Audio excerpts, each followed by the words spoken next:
អានុសាកន្លងមកហើយនឹងអង្គការនៅវិទ្យាល័យ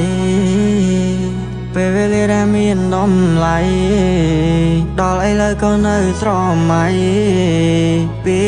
សយាដែលមិនប្រាថ្នាអ្នកថ្មីចង់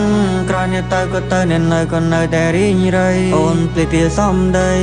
ថាវាគ្មានន័យសម្រាប់ស្រីឡើយ